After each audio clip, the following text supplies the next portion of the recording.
Lourdes அன்னை ஆலயம் 1896ஆம் ஆண்டு மே மாதம் வணக்கத்திற்குரிய தந்தை ஜான் பிரான்சிஸ் தாரஸ் அடிகளார் அவர்களால் இறைவனுக்கும் லூர்து அன்னைக்கும் அர்ப்பணிக்கப்பட்டு எழுப்பப்பட்ட தேவாலயமாகும். வரலாறு சிறப்புமிக்க இவ்வாலயத்தை கட்டி எழுப்பிய தந்தை ஜான் பிரான்சிஸ் தாரஸ் அவர்கள் மார்ச் மாதம் 16ஆம் நாள் 1835ஆம் ஆண்டில் திரு பிரான்சிஸ் ஜோசப் மற்றும் மேரி ஜோசபின் தோவே தம்பதியருக்கு பிரான்ஸ் நாட்டில் பிறந்தவர்.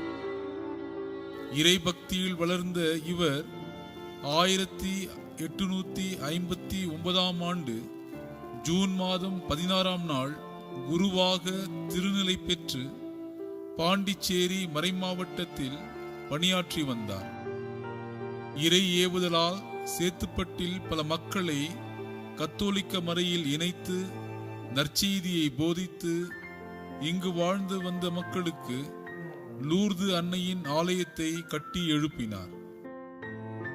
சேத்துப்பட்டு மக்கள் மனத்தில் நீங்கா இடம் பிடித்த தந்தை தாரஸ் அடிகளார் இன்றும் வட ஆற்காட்டு அப்போஸ்தலர் என அழைக்கப்படுகின்றார். காரணம், ஏறத்தாழ 30,000 மக்களுக்கு திருமுழுக்கு கொடுத்துள்ளார். பயன் பெறுகின்றார்கள். தந்தை தாரஸ் அடிகளார் அவர்கள் இறைவனுக்கும் மக்களுக்கும் பணி செய்து 1916ஆம் ஆண்டு அக்டோபர் 30ஆம் நாள் தன் இன்னுயிரை இறைவனிடத்தில் ஒப்படைத்தார்.